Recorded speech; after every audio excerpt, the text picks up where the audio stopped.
Hai, welcome back to my channel. Kali ini gue pengen ngebahas tentang fakta unik dari negara Swiss. Nah, siapa nih yang gak kenal negara Swiss?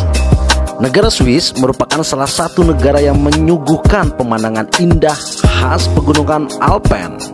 Tidak hanya itu, Swiss juga menjadi negara dengan tingkat kriminalitas paling rendah di dunia. Suasana negara yang tenang dengan lingkungan bersih tentu membuat negara ini semakin banyak diminati wisatawan dunia. Swiss dikenal sebagai negara yang netral, namun tetap memiliki hubungan kerjasama internasional yang kuat. Banyak fakta-fakta yang ada di Swiss yang mungkin belum diketahui oleh banyak orang. Di Swiss memiliki 4 bahasa resmi yang digunakan, yaitu French, German, Italian, and Romance. Kebanyakan warga Swiss menggunakan bahasa Jerman untuk berkomunikasi. Setiap sekolah di Swiss sangat mengutamakan pelajaran bahasanya. Hal ini dikarenakan para siswa di sana harus juga bisa berkomunikasi dengan orang dari negara lain dengan menggunakan bahasa asing. Selain itu, di Swiss juga tidak hanya memiliki satu kepala negara. Di sana memiliki suatu majelis eksekutif dengan anggota sebanyak 7 orang. Masing-masing berstatus sebagai menteri dan memimpin suatu departemen. Salah satu 7 orang itu menjadi presiden selama 1 tahun secara bergantian. Hal unik lainnya di Swiss yaitu merupakan salah satu negara terbaik untuk dijadikan tempat tinggal. Swiss sering mendapat predikat negara paling bahagia di dunia. Tak hanya itu, Swiss juga merupakan salah satu negara yang paling bersih di dunia. Tentu ini menjadi alasan mengapa Swiss sangat nyaman dijadikan tempat tinggal.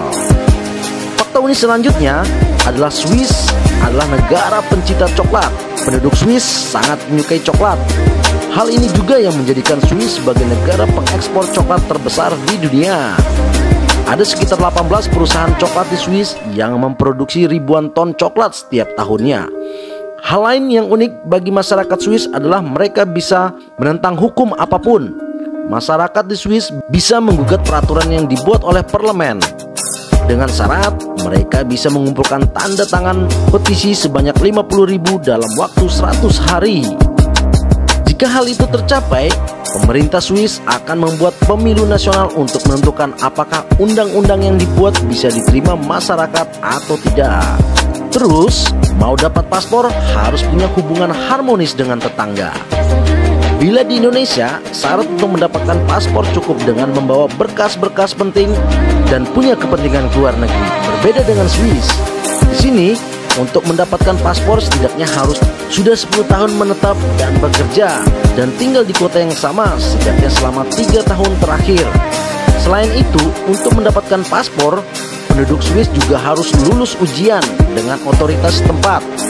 Adapun ujian tersebut dengan menjawab pertanyaan, salah satunya mengenai hubungan dengan tetangga sekitar. Jika kurang harmonis, maka jangan harap bisa punya paspor. Terus, fakta selanjutnya, pohon Natal di stasiun Zurich berhias kristal. Selanjutnya, jika kamu berselancar di internet atau berkesempatan datang ke stasiun Zurich, coba tengok pohon Natal yang ada di sana. Mewah, mungkin itu yang akan kamu katakan. Bagaimana tidak, pohon Natal tersebut dihiasi 6.000 kristal Swarovski. Tentu dekorasi mewah ini menelan biaya yang tak sedikit, kurang lebih sekitar 500.000 dolar Amerika atau setara dengan 7 miliar. Saya pakai buat apa tuh? Diizinkan memakan hewan peliharaan. Wow. Penduduk di wilayah Appenzell diizinkan untuk memakan hewan peliharaannya seperti kucing, anjing, dan babi Guinea. Meski begitu, tradisi lama ini melarang untuk memberikan kepada tetangga dan menjual daging hewan peliharaan. Punya vending mesin susu. Umumnya, vending mesin menjual minuman bersoda atau makanan ringan. Tapi di Swiss ada yang menjual susu loh. Keren ya. Jadwal kereta yang tepat waktu.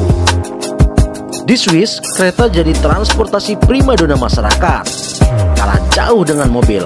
Bahkan para CEO perusahaan besar pun juga menggunakan kereta.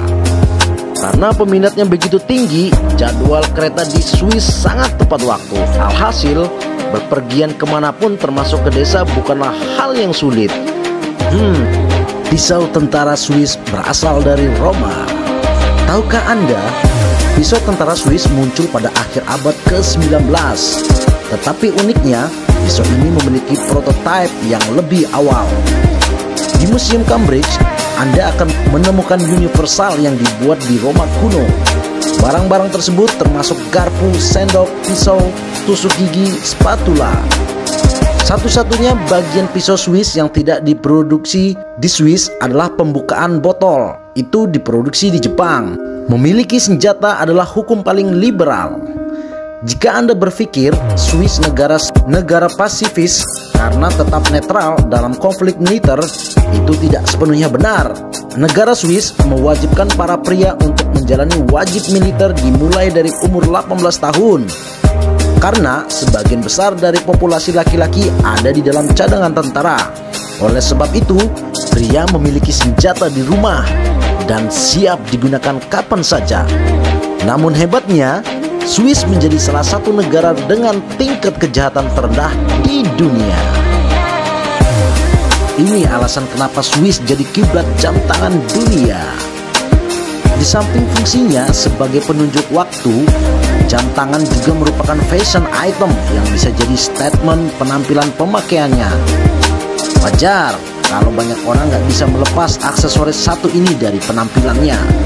Tapi ngomong-ngomong soal jam tangan, pernah nggak sih kalian perhatikan kalau hampir seluruh jam tangan mewah dunia berkiblat atau lebih tepatnya diproduksi oleh perusahaan asal Swiss? Apa sih istimewanya negara satu ini dalam bidang jam tangan? Well, kalau memang kamu mempertanyakan apa kelebihan produk jam tangan buatan Swiss, maka jawabannya adalah nilai sejarah dan kualitasnya. Hampir seluruh brand jam tangan tertua dan paling berkualitas di dunia adalah perusahaan asal Swiss yang telah berdiri hampir selama 200 tahun. Kayak Vacheron Constantin misalnya, matchmaker top asal Swiss yang satu ini bahkan udah berdiri sejak tahun 1755. Gak heran kalau di awal tahun 1800-an saja produk-produknya udah berhasil menembus pasar Eropa bahkan dunia. Bahkan sejarah juga mencatat kalau produk-produknya dipakai oleh tokoh legendaris kayak Napoleon Bonaparte sampai Harry Truman. Brand lain kayak Patek Philippe 1839 dan Audemars Piguet 1875 pun demikian.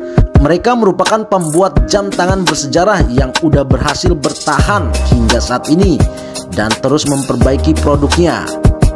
Jelas aja kalau selain nilai sejarah yang panjang, kualitas jam tangannya pun nggak perlu dipertanyakan lagi. Ilmu pembuatan jam tangan yang udah dikuasai dan terus dilatih selama ratusan tahun membuahkan jam-jam tangan yang nggak cuma elegan, tapi juga sangat kuat dan tidak tertelan zaman.